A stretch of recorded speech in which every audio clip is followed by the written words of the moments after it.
Hello everyone, welcome to my YouTube channel. आज इस video के अंदर हम देखेंगे 1857 का विद्रोह देखेंगे। ठीक है, तो इसके अंदर हम देखेंगे क्रांति के कारण क्या थे। 1857 की क्रांति का प्रशासनिक और राजनीतिकरण, साम्राज्य विस्तार की नीति, डलहौजी के राज्य हड़प या गोद निषेध नीति, डेवलपमेंट ऑफ लैब्स, उच्च सेवाओं में भारतीयों को नियुक्ति नहीं देना, अंग्रेजी न्याय व्यवस्था से असंतुष्टि। लॉर्ड डलहौजी ने 1849 में घोषणा की कि बहादुर शाह जफर की मृत्यु के बाद बादशाह के परिवार को लाल किले से निकालकर दिल्ली में कहीं और बसाया जाएगा। 1856 में गवर्नर जनरल कैनिंग ने फैसला दिया कि बहादुर शाह जफर की आखिरी मुगल बादशाह होंगे। उनके मृत्यु के बाद उनके किसी भी वंश को बादशाह नहीं माना जाएगा, उन्हें केवल राजकुमारों के रूप में मान्यता दी जाएगी। फिर डलहौजी की राज्य हड़प नीति, अधिग्रहण की आखिरी लहर 1858-1856 ईस्वी बीच गवर्नर जनरल बने लॉर्ड डलहौजी के शासनकाल में चली। डलहौजी की इस नीति को विलय नीति कहा जाता है। डलहौजी के व्यक्तिगत नीति, विलय नीति के तहत ऐसी देशी राज्यों को अंग्रेजी साम्राज्य में मिला है जिनके शासक बिना वैध उत्तराधिकारी स्वयं का पुत्र आवश्यक दत्तक पुत्र को नहीं मान्यता के मृत्यु के प्राप्त हो। इस व्यक्तिगत नीति के तहत निम्नलिखित राज्यों को अंग्रेजी साम्राज्य में मिलाया गया, जैसे कि हड़प नीति के शिकार राज्य जैसे कि 1848 अप्पा साहिब, जैतपुर 1849, खैर सिंह, संबलपुर 1850, नारायण बघाट 1850, उदयपुर 1852। ठीक है ना,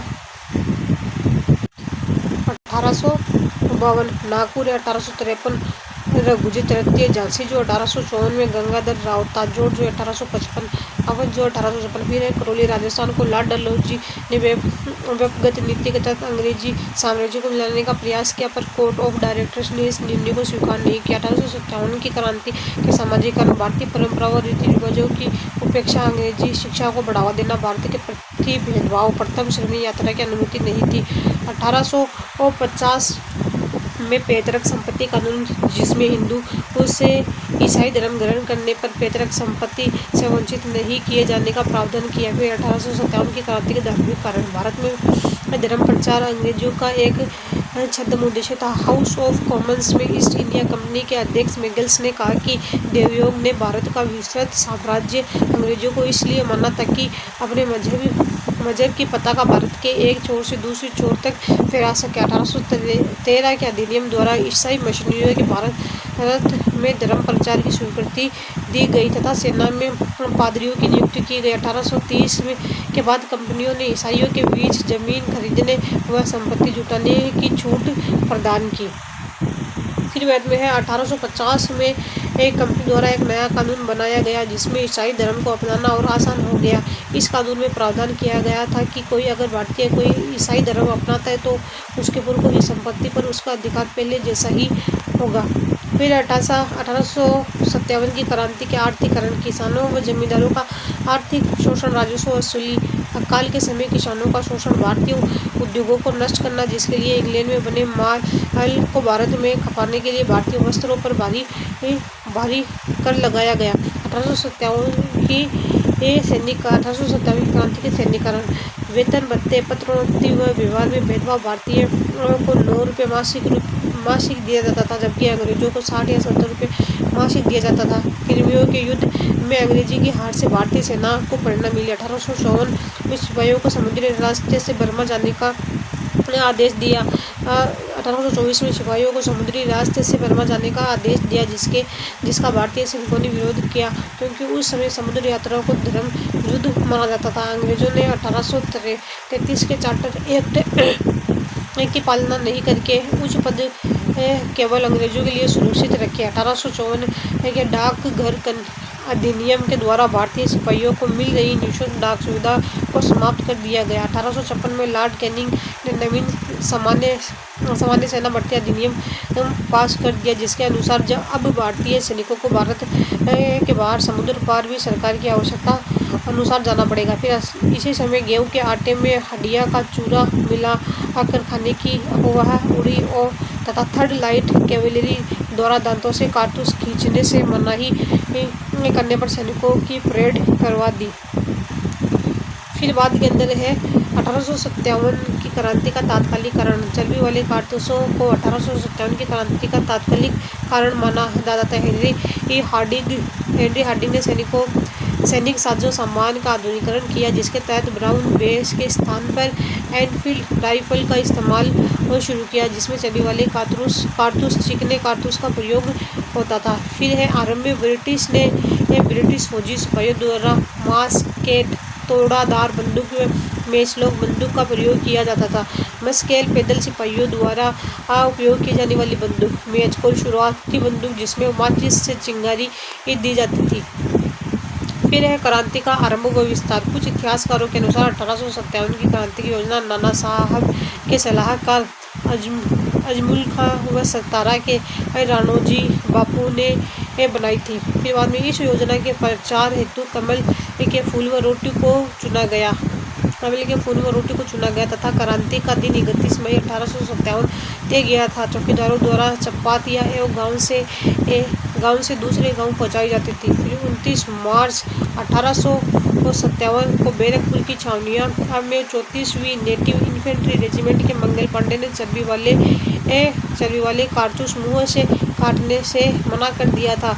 ब्रिटिश अधिकारी की हत्या कर दी। 8 अप्रैल 1857 को मंगल पांडे को फांसी दे दी गई। फिर है मेरठ विद्रोह। मेरठ में एक भारतीय पलटन ने चर्बी वाले कारतूस का प्रयोग करने से मना कर दिया, जिस पर 85 सैनिकों से नौकरी से निकाल दिया था। अधिकारियों का आदेश नहीं मानने के कारण 9 मई 1857 को उन्हें 10-10 वर्ष की सजा दे दी। इस घटना से सैनिकों में असंतोष फैल गया और समय से पहले 10 मई को विद्रोह कर अंग्रेज अधिकारियों को गोली मारकर सैनिक साथियों को रिहा करने के साथ ही 12 मई को दिल्ली पर अधिकार कर बहादुर शाह द्वितीय को भारत सम्राट घोषित कर दिया गया। फिर बाद में है मौलवी अहमदुल्ला शाह की शिक्षा हैदराबाद में हुई। 1854 में उन्होंने अंग्रेज के खिलाफ जिहाद पत्र प्रचार किया। मौलवी अहमदुल्ला शाह ने भविष्यवाणी की कि जल्द ही अंग्रेज शासन समाप्त हो जाएगा। वे पालकी में बैठकर चलते थे। पालकी के आगे ढोल और पीछे उनके समर्थक होते थे। इसलिए उन्होंने लोग बाग डंका शाह कहने लगे थे। 1857 में उन्हें फैसलाबाद जेल में बंद कर दिया। रिहा होने पर उन्हें 22 वर्षीय नेटिव इन्फेंट्री के विद्रोही ने अपना नेता चुना। फिर मौलवी अब्दुल्ला शाह ने 30 जून 1857 को चिन्हाट की लड़ाई में हेनरी लॉरिस की अगुवाई वाली अंग्रेजी सेना को हराया। फिर बरेली विद्रोह। 3 जुलाई को बरेली से दिल्ली पहुंचे और ब्रिटिश कैवेलरी चौकियों पर रवा बोला। यह युद्ध रात भर चलता रहा। अंग्रेजी शासन ने दिसंबर 1857 से पश्चिम उत्तर प्रदेश बरेली के हिंदुओं को मुसलमानों के खिलाफ भड़काने के लिए 50,000 रुपये खर्च किए। उनकी यह कोशिश नाकामयाब रही। बरेली में अंग्रेज अधिकारी कैम्बल व विसेंट आयन ने विद्रोह का दमन किया। फिर है 1857 की क्रांति के प्रमुख केंद्र तथा उनका नेतृत्व। फिर मेरठ में था 10 मई 1857। दिल्ली के अंदर था बहादुर शाह द्वितीय और वक्त था 11 से 12 मई 1857। और अवध बेगम हजरत महल अहमदुल्ला 4 जून 1857। कानपुर नाना साहब 5 जून 1857। झांसी रानी लक्ष्मीबाई तांता टोपे 4 जून 1857। जगदीशपुर बिहार कुंवर सिंह 12 जून। असम दीवान मणिराम कम्पेश्वर सिंह पता नहीं तारीख का। फिर रुवेलगढ़ फैजाबाद अहमदुल्ला 6 जून। उड़ीसा के अंदर सुरिंदर शाह उज्जवल शाह है। इलाहाबाद बनारस लियाकत अली 6 जून। बरेली खान बहादुर जून 1857। सिंहभूम गोन्नू बड़ौद शाहमल बिहार कुंवर सिंह मेवात सदरुद्दीन। फिर है 1857 के स्वतंत्रता संग्राम के दक्षिण भारत के प्रमुख नेतृत्व करने वाले में रंग बापूजी गुप्ते, सतारा सोनाजी पंडित रंगाराव पांगे व मौलवी सैयद अलाउद्दीन हैदराबाद भीमराव मुंडगी छोटा सिंह कर्नाटक अण्णाजी फडणवीस कोल्हापुर गुलाम गोस व सुल्तान बख्श मद्रास, अन्नागिरी व कृष्णा सिंगलपुर, मुलगावल स्वामी कोम्बट, मुल्ला अली विजय गुजरात केरल, दीपूजी राणा गोवा, सिंता भूपति गोलकुंडा आदि विशेष उल्लेखनीय है। बख्त खां बहादुर शाह जफर के सेनापति थे। बिजनौर में क्रांति का नेतृत्व एक मुस्लिम तहसीलदार ने किया था। फिर बात किया जाता है कानपुर में विद्रोह। 5 जून 1857 के क्रांतिकारियों ने कानपुर पर अधिकार कर नाना साहब को पेशवा घोषित कर दिया था। नाना साहब ने खुद बहादुर शाह जफर का गवर्नर घोषित किया। फिर छावनी कमांडर सर विलन ने आत्मसमर्पण कर दिया। नाना साहब का साथ तंत्र टोपे रामचंद्र पांडुरंग व अजीमुल्ला ने दिया। 6 दिसंबर 1857 को कम्बेल के कानपुर पर पुनः अधिकार कर लिया गया। तंत्र टोपे यहाँ से भाग निकले व झांसी चले गए। चार्ल्स बोल ने लिखा कि कानपुर में सिपाही लाइनों में देसी अफसरों को जातीय पंचायतें बुलाई जाती थी जिसमें सामूहिक फैसले दिए जाते थे। फिर है झांसी की रानी तथा तात्या टोपे। 4 जून 1857 को झांसी में क्रांति शुरू हुई जिसका नेतृत्व झांसी की रानी लक्ष्मीबाई ने किया था। सर फिरोज ने अप्रैल 1858 में झांसी पर पुनः अधिकार कर लिया जिससे रानी व तात्या टोपे को ग्वालियर अभियान के लिए निकले तथा दोनों काल्पनिक जगह पर मिले और ग्वालियर पर आक्रमण किया।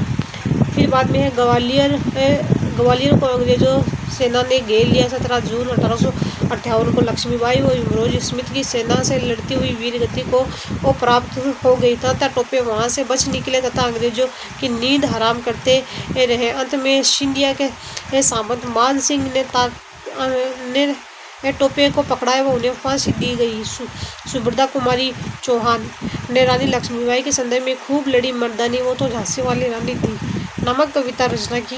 तात्या टोपे मध्य प्रदेश के जंगलों में रहते हुए आदिवासियों और किसानों की सहायता से छापामार युद्ध चलाते रहे।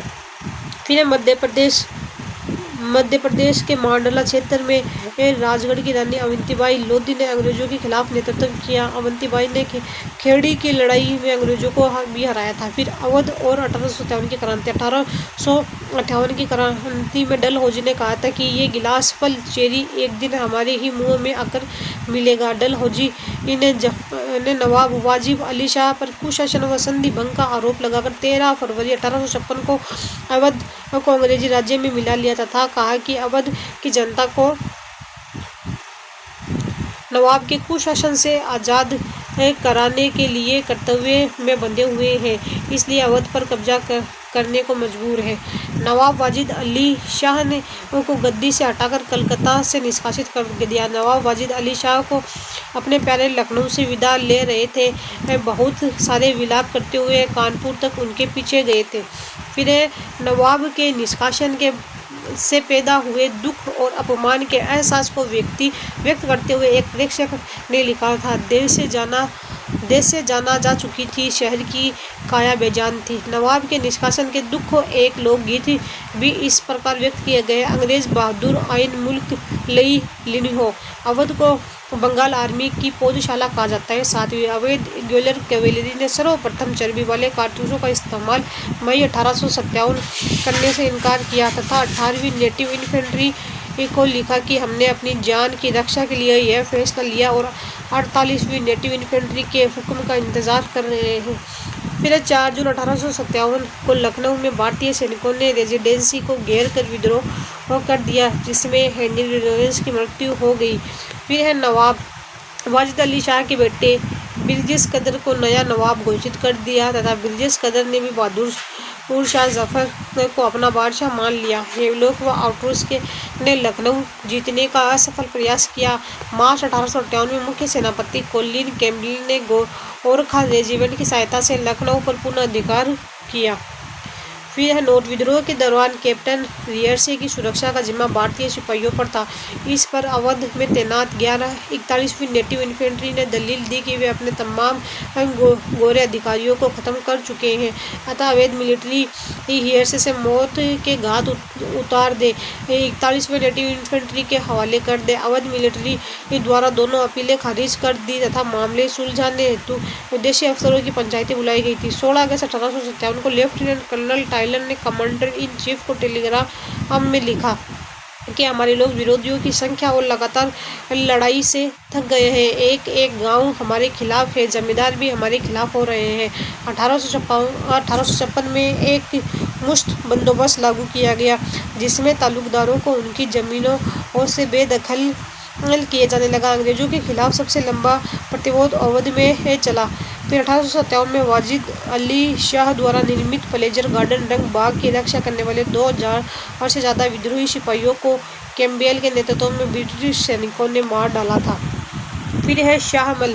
शाहमल उत्तर प्रदेश के बड़ौद परगना के एक बड़े गांव के रहने वाले थे। वह एक जाट कुटुंब से थे। शाहमल ने 1857 की क्रांति के दौरान 84 गांव के मुखियाओं और किसानों को संगठित किया। स्थानीय स्तर पर राजा कहलाने वाले शाहमल ने एक अंग्रेज अफसर के बंगले में डेरा डाला और उस नायब भवन का नाम दिया। शाहमल ने गुप्तचरी का भी हैरतअंगेज नेटवर्क स्थापित कर दिया था। जुलाई 1857 में शाहमल को मार दिया गया था। फिर अंग्रेज द्वारा क्रांति का दमन। दिल्ली के अंदर सितंबर 1857 जॉन निकोलसन हडसन, अवध मार्च 1858 sir Colin Campbell, Kanpur sir Colin Campbell, Jhansi John Primrose, Jagdish Bihar major Williams Taylor, Vincent Eyre, Faizabad general Renaud, Allahabad Banaras colonel Neill, Bareilly Campbell Vincent Eyre. फिर है मई जून 1857 में उत्तर भारत में मार्शल लॉ लागू कर दिया गया। अधिकांश रियासत के राजाओं ने अपने स्वार्थवश इस विद्रोह का दमन करने में अंग्रेजों का साथ दिया। इसलिए लॉर्ड कैनिंग ने इन राजाओं का तूफान को रोकने में बाघ की तरह बताया। दिल्ली पर पुनः अधिकार के लिए सितंबर 1857 में युद्ध हुआ। अंग्रेजी अधिकारी जॉन निकलसन मारा गया तथा ले हडसन ने सम्राट बहादुर शाह तथा बेगम जीनत महल को बंदी बनाकर अक्टूबर 1858 को रंगूल जेल भेज दिया गया। इस जेल में नवंबर 1862 में बहादुर शाह जफर की मृत्यु हो गई तथा ले हडसन ने सम्राट के 2 पुत्र व 1 पोते की गोली मारकर हत्या कर दी। फिर 1857 की क्रांति की असफलता के कारण कुशल एवं योग्य नेतृत्व का अभाव, क्रांति का समय से पूर्व शुरू होना, भारतीय नरेशों का असहयोग, जमींदारों, व्यापारी व शिक्षित वर्ग की तटस्थता, सीमित साधन, निश्चित लक्ष्य व आदर्श अभाव, अंग्रेजों की अनुकूल परिस्थितियाँ, कैनिंग और अंग्रेजों की कूटनीति आदि। फिर होता है 1857 की क्रांति का परिणाम। अंग्रेजों ने 1859 के आखिरी तक देश पर दोबारा नियंत्रण स्थापित कर लिया था, लेकिन अभी वे पहले वाली नीतियों के सहारे शासन नहीं चला सकते थे। 1857 की क्रांति के परिणाम स्वरूप अपने पार्षद सैनिक और भारतीय नरेशों के प्रति नीति आदि से परिवर्तन हेतु अंग्रेजी सरकार ने 1858 भारत सरकार अधिनियम पारित किया, जिसमें प्रावधान थे। ब्रिटिश ईस्ट इंडिया कंपनी का शासन समाप्त कर शासन की जिम्मेदारी ब्रिटिश क्राउन को सौंप दी गई। भारत का गवर्नर जनरल भारत का वायसराय भी कहना लगा। 1857 की क्रांति के समय भारत का गवर्नर जनरल लॉर्ड कैनिंग 1856-62 था, जो बाद में 1858 अधिनियम द्वारा भारत का प्रथम वायसराय बना। फिर है board of directors, board of control को समाप्त कर दिया गया। ब्रिटिश मंत्रिमंडल ने एक सदस्य को मंत्री नियुक्त किया, जो भारतीय मामलों के प्रति ब्रिटिश संसद में उत्तरदायी था। भारत के शासन संचालन हेतु 15 सदस्यीय भारत परिषद का गठन किया गया, जिसके सभापति को भारत का सचिव कहा गया। 1861 में पील कमीशन की रिपोर्ट के अनुसार सेना का पुनर्गठन किया गया और सेना में अब ब्रिटिश यूरोपीय सैनिकों की संख्या बढ़ा दी गई तथा अब सैनिकों को धार्मिक व जातीय आधार पर भर्ती ही किए जाएंगे, जैसे पंजाबी, गोरखा, पठान आदि। फिर मुसलमानों की संपत्ति बड़े पैमाने पर जब्त की तथा संदेह की दृष्टि से देखा जाने लगा। फिर भारतीय नरेशों के प्रति नीति परिवर्तन, क्षेत्रीय विस्तार की नीति का परित्याग, जमींदारों को उनके अधिकारों की रक्षा की गारंटी दी गई। फिर फूट डालो राजनीति को बढ़ावा मिला। देशी रियासतें को गोद लेने की छूट दी गई।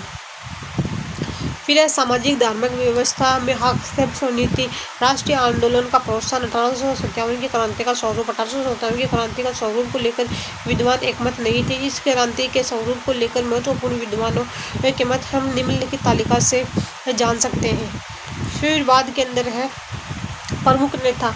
सैनिक विद्रोह है Robertson, John Lawrence Seeley, sir Syed Ahmad Khan. मुस्लिम प्रतिक्रिया, सर जेम्स आउटरन, ड्यूल टेलर। राष्ट्रीय विद्रोह, बेंजामिन डिज़रेली, भारत का प्रथम स्वतंत्रता संग्राम, वीडी सावरकर।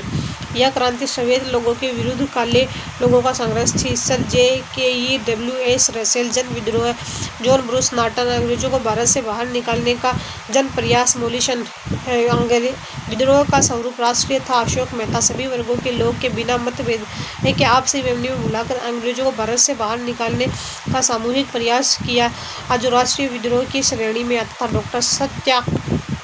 फिर है सुनियोजित स्वतंत्रता संग्राम वीर सावरकर, जो युद्ध धर्म रक्षा के नाम पर शुरू हुआ उसे निश्चित स्वतंत्रता संग्राम का धारण रूप कर लिया। डॉक्टर SN सेन सैनिक विद्रोह के रूप में आरंभ हुआ। विद्रोह सैनिक क्षेत्र तक ही सीमित नहीं रहा, शीघ्र ही यह जन विद्रोह स्वतंत्रता संग्राम के रूप में परिवर्तित हो गया। पंडित जवाहरलाल नेहरू, भारत की खोज, डॉक्टर ताराचंद, डॉक्टर विश्वेश्वर प्रसाद और SB चौधरी ने भी इस स्वतंत्रता संग्राम माना। फिर बाद में 1857 की क्रांति का असफलता से संबंधित महत्वपूर्ण कथन। यदि पूर्व योजना के अनुसार 31 में 1857 को एक साथ सभी स्थानों पर स्वाधीनता का संग्राम आरंभ होता तो अंग्रेजों के लिए भारत को पुनः विजय करना किसी भी प्रकार संभव नहीं होता, ऐसा मेलिसन ने कहा है।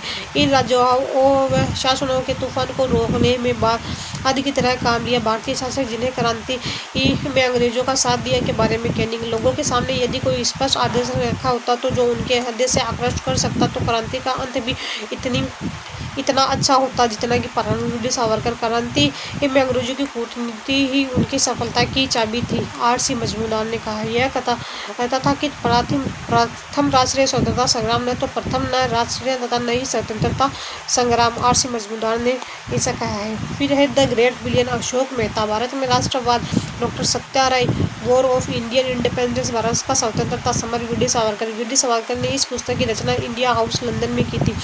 फिर फ्रॉम सिपाही टू सूबेदार, सेवानिवृत्त के बाद सूबेदार सीताराम 1861 में अवधी भाषा में अपने संस्मरण में लिखे, जिनका नारगेट ने अंग्रेजी में अनुवाद किया और फ्रॉम सिपाही टू सूबेदार के नाम से प्रकाशित करवाया।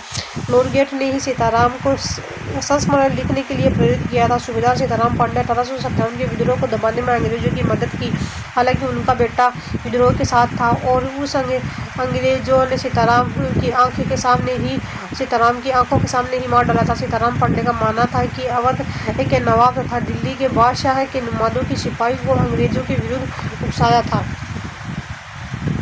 फिर कारतूसों पर गाय व सूअर की चर्बी भी इन्होंने ही बताया था। फिर माचा प्रवास की रचना विष्णु भट्ट गोड्से ने की थी। इसमें 1857 की क्रांति की घटना तथा सैनिकों की रणनीति की जानकारी मिलती है। इसके अनुसार सिपाहियों ने अंग्रेजों पर धर्म भ्रष्ट करने का आरोप लगाकर 84 नियमों की सूची बनाई और कलकत्ता में सारे राजाओं और राजकुमारों की मौजूदगी में इसका ऐलान किया था। फिर 1857 की क्रांति से संबंधित प्रमुख चित्र टॉमस जोन्स बर्कर ने रिलीफ ऑफ लखनऊ की राह चित्र बनाया, जिसमें कैंपबेल के आगमन के जश्न का चित्रांकन तथा कैंपबेल और ट्रम्प और हेवलॉक जैसे नायकों की छावनियां उतरी हैं, जिन्होंने 1857 के विद्रोह को कुचल कर पुनः ब्रिटिश सत्ता बहाल की। फिर है जोसेफ नोएल पैटन ने इन मेमोरियल नामक चित्र बनाया, जिसमें अंग्रेज औरतें और बच्चों एक दूसरे से लिपटे दिखाए गए और जो लाचार और मासूम दिख रहे थे। फिर कानपुर की सिपाहियों ने से अपनी रक्षा करती सिम व्हीलर का चित्र भी मिला है। इसमें मिस व्हीलर को वीरता की मूर्ति के रूप में दर्शाया गया है। Acquisition of mutineers at Peshawar, blowing forms the guns में विद्रोही सिपाहियों को तोप से उड़ाते हुए मृत्युदंड देने का दृश्य रंगमंच के रूप में दर्शाया गया है, जो इलस्ट्रेटेड लंदन न्यूज़ 3 अक्टूबर 1857 को प्रकाशित हुआ। Acquisition of mutineers at Peshawar, इस चित्र में 12 विद्रोही सिपाहियों को कतार में लटकाकर चारों तरफ तोपों को तैनात कर दहशत का प्रदर्शन किया, जो इलस्ट्रेटेड लंदन न्यूज़ 3 अक्टूबर 1857 को प्रकाशित हुआ था।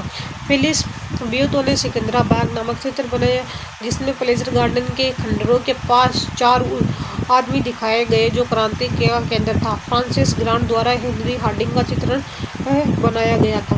फिर यह पंच नामक पुस्तक से 1857 की क्रांति से संबंधित चित्रों की एक सूची मिलती है, जिसमें से प्रमुख चित्र निम्न है। द किलमेशी ऑफ कैनिंग का दया भाव, इस चित्र में गवर्नर जनरल कैनिंग को सभ्य बुजुर्गों के रूप में दर्शाया गया है, जिसका एक हाथ एक सिपाही के सिर पर है, जो हाथ में वे नंगी तलवार और कटार लिए हुए हैं।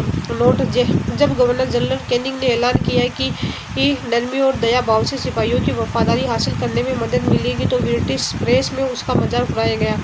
फिर जस्टिस नायन: इस चित्र में हमें न्याय की एक रूपकात्मक स्त्री छवि दिखाई देती है जिसका एक हाथ में तलवार तथा दूसरे हाथ में ढाल है, जो आक्रामक मुद्रा के साथ बदला लेने की तड़प दिखाई देती है। चित्र की नीचे पट्टी पर लिखा है कि कानपुर में हुए भीषण जनसंहार के समाचार ने समूचे इंग्लैंड में प्रतिशोध की गहरी चाह और भयानक अपमान का भाव पैदा कर दिया है।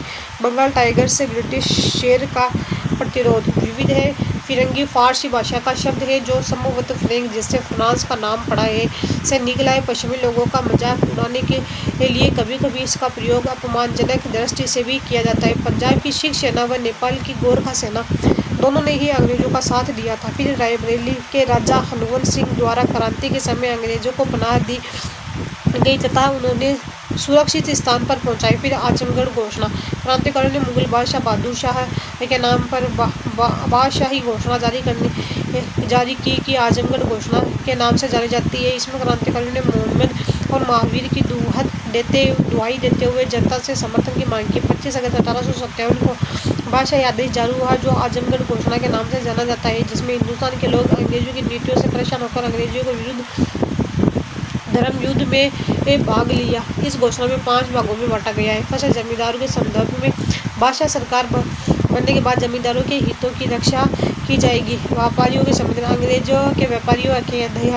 अधिकार को समाप्त किया जाएगा तथा बादशाही सरकार में देशी व्यापारियों को प्राथमिकता दी जाएगी। फिर सरकार के कर्मचारियों के संदर्भ में अंग्रेजी शासन के दौरान होने वाले भेदभाव को समाप्त किया जाएगा तथा उच्च वेतन व पद दिए जाएंगे। कारीगरों के संबंध में उन्हें देशी राजा और अमीरों की सेवा में तैनात किया जाएगा तथा उन्हें अंग्रेजी सेवा छोड़नी होगी। पंडित, फकीर और ज्ञानी व्यक्तियों के संदर्भ में ये हिंदू मुस्लिम धर्मों के अभिभावक हैं। इनका फर्ज है कि युद्ध में भाग लेवें। फिर है महत्वपूर्ण प्रश्न: 1857 के स्वतंत्रता संग्राम के राजनीतिक कारण नहीं है तो ईसाई मशीनरी द्वारा कामजोर के वर्गों का धर्म परिवर्तन ये नहीं है। डलहौजी की गोद निषेध नीति: अंग्रेजों द्वारा भारतीय से की गई संधियों का उल्लंघन करना, मुगल बादशाह का अपमान। पैतृक संपत्ति कानून के अंतर्गत 1856 में कौन सा प्रावधान पारित किया गया जो 1857 की क्रांति का एक कारण बना था? तो वह हिंदू से ईसाई धर्म ग्रहण करने पर भी पैतृक संपत्ति से वंचित नहीं किया जाएगा। फिर है कौन से अधिनियम द्वारा ईसाई मशीनरी को भारत में धर्म प्रचार की स्वीकृति मिली है? 1833 का अधिनियम। फिर द्वितीय बर्मा युद्ध में भारतीय सैनिकों द्वारा युद्ध में भाग लेने का विरोध किया गया था। फिर उस समय समुद्री यात्रा हिंदू धर्म के विरुद्ध मानी जाती थी। फिर किस गवर्नर जनरल ने ऐलान किया था कि बहादुर शाह जफर के मृत्यु के बाद बादशाह के परिवार के लाल किलों से निकाल कर उसे दिल्ली से कहीं बाहर बसाया जाएगा? फिर है लॉर्ड डलहौजी। 1857 की क्रांति के विद्रोह में भारतीय सिपाहियों का असंतोष के कारण था तो सारे थे। भारतीय सिपाही अपने वेतन सेवा शर्तों के कारण परेशान थे। 1854 में सिपाहियों की कंपनी की तरह से लड़ने के लिए समुद्र के रास्ते बर्मा जाने का आदेश दिया जाना था। 1856 का नया कानून, जिसके अनुसार अगर कोई व्यक्ति कंपनी की सेना में नौकरी करेगा तो जरूरत पड़ने पर समुद्र पर भी पार भी जाना पड़ेगा। चर्बी लगे कारतूस सिपाही ही गाँव के हालात से भी परेशान थे क्योंकि बहुत सारे सिपाही खुद परेशान थे। फिर है कंपनी ने ईसाई मिशनरियों को एक खुलकर काम करने व जमीन व संपत्ति जुटाने की छूट दी थी 1830 के बाद। फिर ईसाई धर्म को आसानी से अपनाने या ग्रहण करने से संबंधित नया कानून कंपनी द्वारा कब बनाया गया? 1850 में। किस गवर्नर जनरल ने सैनिक साजो सामान के आधुनिकीकरण का प्रयास किया और एनफील्ड राइफल का इस्तेमाल शुरू किया था? तो वो है हेनरी हार्डिंग। डलहौजी के व्यक्तिगत सिद्धांत को निषेध प्रणाली के अंतर्गत सर्वप्रथम किस राज्य का विलय से किया था? सतारा के अंदर। फिर है सही सुमेलित है तो सारे सही सुमेलित। सामान्य सेना अधिनियम 1856 के अंदर, डाकघर 1854, पील कमीशन रिपोर्ट 1861, डलहौजी द्वारा अवध अधिग्रहण किया गया था। कुशासन का आरोप लगाकर अंग्रेजों के विरुद्ध मंगल पांडे द्वारा विद्रोह की शुरुआत कहाँ से हुई थी? बैरकपुर। 1857 की क्रांति को पूर्व योजनानुसार श्री गणेश करने की तिथि दी गई थी 31 मई 1857 की क्रांति की शुरुआत कब हुई थी? 10 मई 1857 के 10 मई 1857 की क्रांति की शुरुआत कहाँ से हुई थी? मेरठ से हुई थी। फिर है 1857 के विद्रोह फिर 1857 की विद्रोह क्रांति शुरू कहाँ से होती, वो मिनट 1857 की विरोधी क्रांतियों के बारे में सही कथन बनाइए। तो सारे सही क्रांति विद्रोही क्रांतिकारियों ने शस्त्रागारों पर कब्जा किया और सरकारी खजाने को लूटा। बड़े शहरों में क्रांतिकारियों ने साहूकारों और अमीरों पर हमले के लिए लूटपाट की थी। मुगल बादशाह के नाम पर विद्रोह के चलाकर क्रांतिकारियों ने विद्रोह की वैधता हासिल की थी। फिर 1857 की क्रांतिकारी नेता को लोग डंका शाह कहकर पुकारते थे, मौलवी अहमदुल्ला शाह। फिर हम नाना साहब की सम्राटा पेशवा का दशक का पुत्र था, तो वह बाजीराव द्वितीय खूब लड़ी ही मर्दानी व नशे वाली रणनीति रचना किसकी थी, सुभद्रा कुमार चौहान। 1857 की क्रांति के विद्रोह की योजना के मुख्य कर्णधार थे, तो वो नाना साहब थे और बाला साहब थे और वकील अजमुल्ला खां। दिल्ली के में क्रांतिकारी वास्तविक नेतृत्व किसने किया था, भक्त खान ने किया था। जगदीशपुर बिहार के जमींदार कुंवर सिंह ने आरा के आसपास के क्षेत्रों में किन किन को हराया था, तो वो सेनापति मिलसेन को, कर्नल डेक्स को, मार्क को, मेजर डगलस को भी हराया था। फिर 1857 की क्रांति के संदर्भ में सही युग में नहीं है, नाना साहब है एनपुर, ये सही नहीं है। जबकि मंगल पांडे, बैरकपुर छावनी, रानी लक्ष्मीबाई, झांसी, राणोजी, बापूजी महाराष्ट्र है। 1857 की क्रांति के संदर्भ में असुमिलित है। अवध जो है अहमदुल्ला खान ने नेतृत्व किया था, ये गलत है। बिहार में कुंवर सिंह थे, असम के अंदर दीवान मणिराम था, उड़ीसा के अंदर सुरेंद्र शाही था। फिर है क्रांतिकारी 1857 की क्रांति के बाद नेपाल चला गया था। फिर है ये है नाना साहब और हजरत महल। दक्षिण भारत में 1857 की क्रांति को गति देने वाले नायक था, तो वो था रंग बापूजी। कानपुर में नाना साहब का साथ किस क्रांतिकारी ने दिया था, तात्या टोपे में दिया था। ग्वालियर का आक्रमण करने से पहले तात्या टोपे और रानी लक्ष्मीबाई एक दूसरे से कहाँ पर मिले थे, कालपी के अंदर मिले थे। फिर है रामचंद्र पांडुरंग किस क्रांतिकारी का वास्तविक नाम था, तात्या टोपे का था पांडुरंग। किसने रानी लक्ष्मीबाई के लिए कहा था कि भारतीय क्रांतिकारियों से यहाँ सोई हुई औरत अकेली मर्द है, विमरोज ने। फिर 1857 के विद्रोह के मध्य के मांडला क्षेत्र विद्रोह का नेतृत्व किसने किया था, रानी अवंतीबाई ने किया था। 1857 की क्रांति के केंद्र नेतृत्व के संदर्भ में सही सुमेलित है, तो वो है सारे ही सही है। मेवाड़ क्षेत्र, सदरुद्दीन नामक किसान, गोलकुंडा, चिंता भूपति, गोवा, दिपुजी राणा। फिर इनमें से किस ब्रिटिश अधिकारी ने अवध लखनऊ में विद्रोह के दौरान अपना जीवन खोया था, वो है हेनरी लॉरेंस ने। फिर है अवध के साथ सहायक संधि व अवध संधि का अधिग्रहण कब किया गया, 1801 और 1856 के अंदर। ये गिलास फल चेरी एक दिन हमारी मुंह में आकर गिरेगा, लॉर्ड डलहौजी ने यह शब्द किस के बारे में कहे थे, अवध रियासत के बारे में कहे थे। अवध के नवाब वाजिद अली शाह को गद्दी से हटाकर अंग्रेजों ने उनको कहाँ पर निष्कासित कर दिया था, कलकत्ता में। अवध के अधिग्रहण 1856 के बाद अवध में कौन सी ब्रिटिश भू राजस्व व्यवस्था लागू की गई थी, एक मुश्त बंदोबस्त। किस भारतीय रियासत को बंगाल आदमी की पौधशाला कहा जाता है, वो है अवध। 1857 की रियासत में अंग्रेजों के खिलाफ प्रतिरोध सबसे लंबा चला था, तो वो अवध में चला था। फिर है रंग बाग प्लेजर गार्डन का निर्माण किसने किया था, वाजिद अली शाह में किया था। फिर 1857 की क्रांति के दौरान दिल्ली में विद्रोह का दमन किस अधिकारी ने किया था, जॉन निकोलसन ने किया था। लॉर्ड कैनिंग ने निम्न में से किसको तूफान को रोकने के बाद बाघ की तरह बताया है, तो भारतीय राजाओं को। 1857 की क्रांति में अंग्रेजी ने दिल्ली को पर दोबारा अधिकार कब किया था, तो वो है सितंबर 1857 में। 1857 की क्रांति के दमन के बाद अंग्रेजों ने अंतिम मुगल बादशाह बहादुर शाह जफर को कहाँ भेज दिया था, रंगून बर्मा जेल में। 1857 के विद्रोह के दौरान किसने यह ऐलान किया था कि नरमी और दयाभाव से विद्रोही सिपाहियों की वफादारी हासिल करने में मदद मिलेगी, कर्नल इंग्लिश ने किया था, कर्नल जनरल कैनिंग ने बोला था, ये गलत है। फिर है दिसंबर 1857 में कानपुर का युद्ध किस अंग्रेज अधिकारी ने जीता था, वो सर कोलिसन कैंपबेल ने जीता था। किस अधिनियम द्वारा भारत में कंपनी शासन का अंत कर ब्रिटिश क्राउन को सौंप दिया था, तो वो 1858 के भारत शासन अधिनियम द्वारा। 1858 भारत सरकार अधिनियम के प्रावधानों में कौन सा शामिल नहीं है, तो जो शामिल नहीं है वो शासन की द्वैध शासन पद्धति अपनाना, ये नहीं है, बल्कि यह कंपनी शासन का अंत कर शासन ब्रिटिश क्राउन को सौंप दिया गया।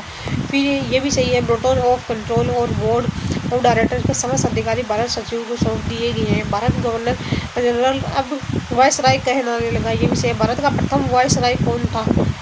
कैनिंग था, लॉर्ड कैनिंग था। फिर कौन सा आयोग 1857 के विद्रोह के बाद सैनिक पुनर्गठन से संबंधित था? फील्ड कमीशन सम्मेलन। 1857 की सेना की सम्मिलन योजना क्या थी? कंपनी को यूरोपीय सेना ब्रिटिश सरकार को स्थानांतरित कर दिए गए। 1857 की क्रांति को किस इतिहासकार ने मुस्लिम षड्यंत्र का परिणाम बताया है? सर जेम्स आउटरम ने। 1857 के संग्राम के वो प्रथम स्वतंत्रता संग्राम का नाम किसने दिया था? वीडी सावरकर ने। कहा जाता है किसने कहा था कि तथाकथित प्रथम राष्ट्रीय स्वतंत्रता संग्राम में तो प्रथम था, नए राष्ट्रीय था, न ही यह संग्राम था। तो आरसी मजमूदार ने कहा है। किसने कहा था कि यह युद्ध धर्म के नाम पर प्रारंभ हुआ था और स्वतंत्रता संग्राम में जाकर समाप्त हुआ था? एस.एम. सेन ने कहा था। और इंडियन इंडिपेंडेंस पुस्तक के लेखककार है वीडी सावरकर। 1857 के विद्रोह से संबंधित माझा प्रवास किसने लिखी थी? विष्णु गोडसे ने लिखी थी। किसके लिए इस संस्मरणों को अंग्रेजी में फ्रॉम सिपाही टू सूबेदार, सिपाही से सूबेदार तक नाम से प्रकाशित करवाया गया है? सूबेदार सीताराम पांडे। 1857 की क्रांति से संबंधित प्रसिद्ध चित्र रिलीफ ऑफ लखनऊ की रात किसने लिखा है? Tom's Johns Barker. 1857 की क्रांति से संबंधित प्रसिद्ध चित्र इन मेमोरियल स्मृति किसने बनाया था? तो वो जोसेफ एन नोएल पटन ने बना। प्रसिद्ध चित्रकार जस्टिन नाय पंच है। फिर यह है फिरंगी किस भाषा का शब्द है? तो वो है फारसी भाषा का। फिर हमको सुमेलित करना है, तो जो सुमेलित है ना, देखो फारसी स्टेशन सीताराम की देसाई ईसाई पुलिस इंस्पेक्टर और हियर से अवध मिलिट्री पुलिस के कैप्टन श्यामल ब्रोता यूपी परगना गांव वाले को क्रांति में अंग्रेजों के विरुद्ध संगठित किया। गोंडू छोटा नागपुर के सिंहपुर क्षेत्र में कोल आदिवासियों का नेतृत्व संभाला। फिर बात के अंदर आता है ऐसे भारतीय राज्य जो अंग्रेजों के प्रत्यक्ष शासन के अंतर्गत नहीं थे, वे वहाँ पर गवर्नर जनरल के प्रतिनिधि को क्या कहा जाता था? रेजिडेंट। 1857 के विद्रोह का प्रथम बलिदान माना जाता है मंगल पांडे को। 1857 के क्रांति के संदर्भ में असत्य है, तो असत्य नेपाल की गोरख सेना ने अंग्रेजों के विरुद्ध क्रांतिकारियों का साथ दिया था, ये असत्य है। जबकि क्रांति के समय भारत का गवर्नर जनरल लॉर्ड कैनिंग था। पंजाब की सिख सेना ने भी अंग्रेजों का साथ दिया था। अंग्रेजों ने बहादुर शाह जफर को कैद कर रंगून की जेल में भेज दिया था। फिर है राष्ट्रीय आंदोलन के प्रमुख नेता। फिर आ जाता है लाला लाजपत राय। 1865 और 1928 जीवन परिचय।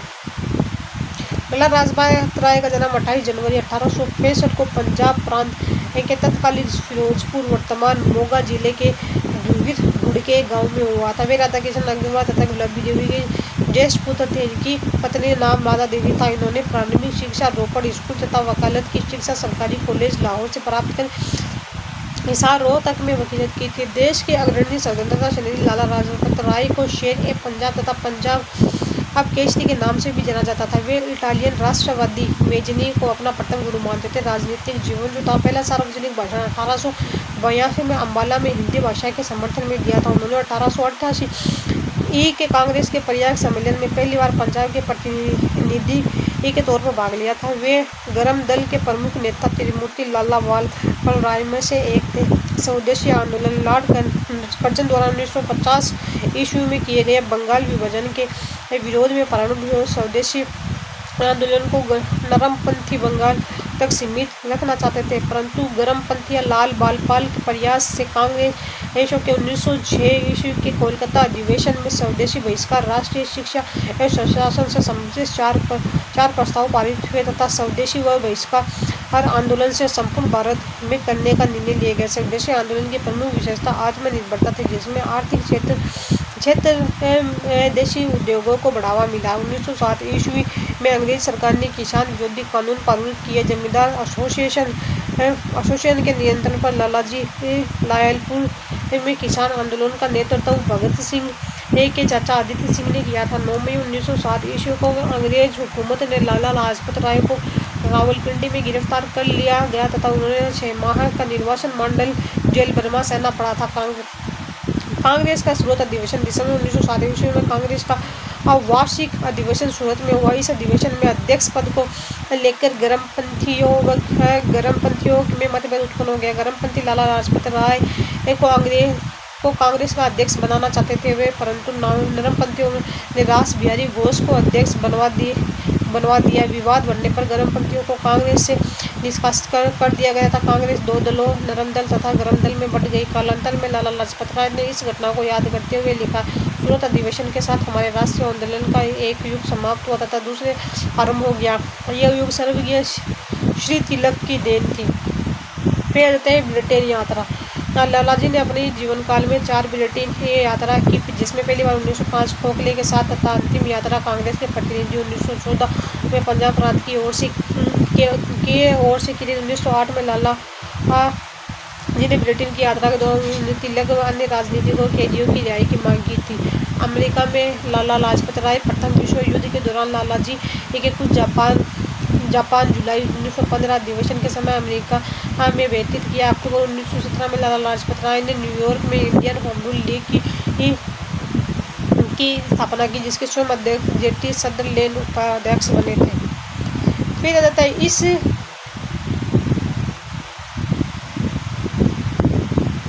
है इस लीग के मासिक सुपत्र यंग इंडिया का न्यूयॉर्क का प्रकाशन किया था। नोट यंग इंडिया नाम से महात्मा गांधी ने पत्र प्रकाशित किया था। न्यूयॉर्क में लाला जी ने हिंदुस्तान इंफॉर्मेशन सर्विस एसोसिएशन सूचना केंद्र की स्थापना की। विश्व जनमत को भारत के पक्ष में करने का यह पहला प्रयत्न माना जाता है। 20 फरवरी 1950 को लाला लाजपत राय ने अमेरिका से भारत लौटे। फिर है सेफ्टी सोल्व सिद्धांत। लाला लाजपत राय ने कांग्रेस की स्थापना के संदर्भ में सेफ्टी वॉल सिद्धांत यंग इंडिया 1916 में प्रस्तुत किया था। यंग इंडिया में लाला जी ने कांग्रेस को लॉर्ड डफरिन के दिमाग की उपज बताया, जिसकी स्थापना का उद्देश्य राजनीतिक आज़ादी हासिल करने से कहीं ज़्यादा ब्रिटिश मित्र साम्राज्य को आसन खतरों से बचाना तथा भारतीय जनता में पैदा हो रही असंतोष को हिंसक होने से पूर्व रोककर भारतीय जनता की क्रांतिकारी भावना का दमन करना था। इसी को सॉफ्ट वॉल सिद्धांत कहा जाता था। लाला जी ने कांग्रेस सम्मेलनों को शिक्षित भारतीयों का वार्षिक राष्ट्रीय मेला की संज्ञा दी। फिर आता है कलकत्ता अधिवेशन। लाला लाजपत राय अध्यक्षता में सीताराम 1920 को कलकत्ता में कांग्रेस का अधिवेशन शुरू हुआ। इस अधिवेशन के सहयोग आंदोलन का कार्यक्रम स्वीकार किया गया था। मोंटेगू चर्च और सुधा 1919 के अनुसार नवंबर 1920 में होने वाली चुनाव का बहिष्कार करने का निर्णय भी लिया गया था। असहयोग आंदोलन में भूमिका। लाला जी ने पंजाब प्रांत में असहयोग आंदोलन का नेतृत्व किया तथा शिक्षण संस्थाओं के बहिष्कार का आह्वान किया। वे असहयोग आंदोलन में गिरफ्तार होने वाले नेताओं में से एक थे। चोरी घटना के बाद असहयोग आंदोलन को वापस लेने पर उन्होंने गांधी जी की आलोचना की। फिर अखिल भारतीय ट्रेड यूनियन कांग्रेस अटक। बम्बई में सन 1920 को मजदूरों को संगठित करने के उद्देश्य से लाला लाजपत राय के सहयोग ने इस संस्था की स्थापना हुई। लाला लाजपत राय को अटक का प्रथम अध्यक्ष बनाया गया। भारत में लाला लाजपत राय ये पहले व्यक्ति थे जिन्होंने पूंजीवाद को साम्राज्यवाद से जोड़कर देखा तथा पूंजीवाद को शोषण का प्रमुख कारण माना था। फिर है सर्वेंट्स ऑफ द पीपल और servants of the people society लोक सेवक संस्था की स्थापना 1921 को लाला जी ने लाहौर में मातृभूमि की सेवा के लिए राष्ट्रीय मिशनरी की सूचीबद्ध करने और प्रशिक्षित करने के लिए की थी, जिसका उद्घाटन महात्मा गांधी द्वारा किया गया था। सर्वेंट ऑफ पीपल सोसाइटी के आधिकारिक वेबसाइट शॉप्स इन आज़ादी के बाद संस्था को दिल्ली स्थानांतरित कर दिया गया था। लाला जी संस्था के स्थापना से लेकर मृत्यु 1928 तक अध्यक्ष रहे। फिर स्वराज दल 1923 ईस्वी में सीआर दास तथा मोतीलाल नेहरू का स्वराज दल के गठन में लाला लाजपत राय ने सहयोग किया था। लाला लाजपत राय केंद्रीय विधानसभा में स्वराज दल की ओर से चुने गए तथा 1926 ईस्वी में केंद्रीय असेंबली में स्वराज पार्टी के उपनेता बने। फिर स्वतंत्रता कांग्रेस पार्टी 1956 में लाला जी ने मदन मोहन मालवीय के साथ मिलकर स्वतंत्रता कांग्रेस पार्टी की स्थापना की। हिंदू मुस्लिम एकता में विश्वास रखते थे, परंतु अल्पसंख्यकों को प्रसन्न करने के लिए हिंदू हितों का बलिदान करने को तैयार नहीं थे। इस कारण उन्होंने मालवीय जी के साथ मिलकर हिंदू संगठन आंदोलन का गठन किया था। फिर है साइमन कमीशन। नवंबर 1927 में ब्रिटिश सरकार ने Simon commission, Indian statutory commission की नियुक्ति की। साइमन की अध्यक्षता में गठित इस आयोग में एक भारतीय प्रतिनिधि नहीं था। भारतीयों ने इस आत्मनिर्भरता के सिद्धांत का उल्लंघन मानते हुए अपमान समझा। कांग्रेस के मद्रास अधिवेशन 1927 में साइमन कमीशन के बहिष्कार का निर्णय लिया गया। साइमन कमीशन लाहौर पहुंचा तो वहाँ पंजाब के प्रमुख नेता लाला लाजपत राय के नेतृत्व जन समूह के विरोध किया। पुलिस ने प्रदर्शन अधिकारियों पर लाठियां बरसाई, जिसमें लाला लाजपत राय घायल हो गए। कुछ दिनों बाद 17 नवंबर 1928 में उनकी मृत्यु हो गई। फिर आता है अंतिम कथन। मेरे शरीर पर पड़ी लठी एक चोर ब्रिटिश साम्राज्य के ताबूत की एक कील साबित होगी। गांधी जी ने उनकी मृत्यु पर कहा, भारतीय और सौरमंडल में एक सितारा डूब गया। फिर लालाजी के संदर्भ में अंग्रेजों के विचार। लॉर्ड मिंटो, कांग्रेस बड़ी वफादार पर लालाजी लाजपत राय बड़ा खतरनाक है। लॉर्ड हार्डिंग ने लालाजी को खतरनाक षड्यंत्रकारी बताया है। लालाजी व आर्य समाज भारत 93 में लालाजी ब्राह्मण समाज से जुड़े, परंतु कुछ बाद समय लाहौर आर्य समाज के प्रमुख आई दास ने उन्हें आर्य समाज दीक्षित किया। उन्होंने 1886 में हिसार में आर्य समाज की शाखा चंदूलाल व लखपत राय के साथ मिलकर की थी। उन्होंने आर्य समाज द आर्य का इतिहास, the Arya Samaj an account of its origin नामक पुस्तक की रचना की थी। शिक्षा में योगदान। लालाजी ने लाहौर में national college for Tilak school of politics, Hisar में संस्कृत विद्यालय, जालंधर में दलित वर्ग के लिए स्कूल तथा अपने पैतृक गांव में जगराव में पिता के नाम पर राधा कृष्ण हाई स्कूल की स्थापना की थी। लालाजी ने साक्षरता का प्रचार के उद्देश्य के प्रारंभिक शिक्षा संघ की स्थापना की थी। दयानंद एंग्लो वैदिक कॉलेज, दयानंद सरस्वती की मृत्यु के बाद उनके स्मृति लालाजी गुरुदत्त व हंसराज ने लाहौर में की थी। देव कॉलेज की स्थापना, जिसे विभाजन पश्चात अम्बाला स्थानांतरित कर दिया गया था।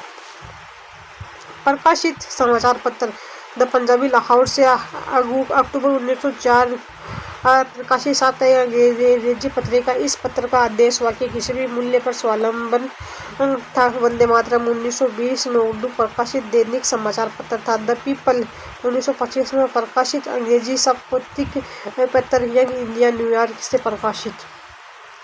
फिर है साहित्य। लालाजी 1804 में 1920 ईस्वी के दौरान विषय के महान व्यक्ति शीर्षक से हिंदू से 5 पुस्तकों, उर्दू से 5 पुस्तकों की एक श्रृंखला लिखी, जिसके अंतर्गत एक मैनेजी 1896, गेरीबाल्डी 1896, शिवाजी 1896, स्वामी दयानंद सरस्वती 1898, श्री कृष्ण 1900 की जीवनियाँ प्रकाशित थी।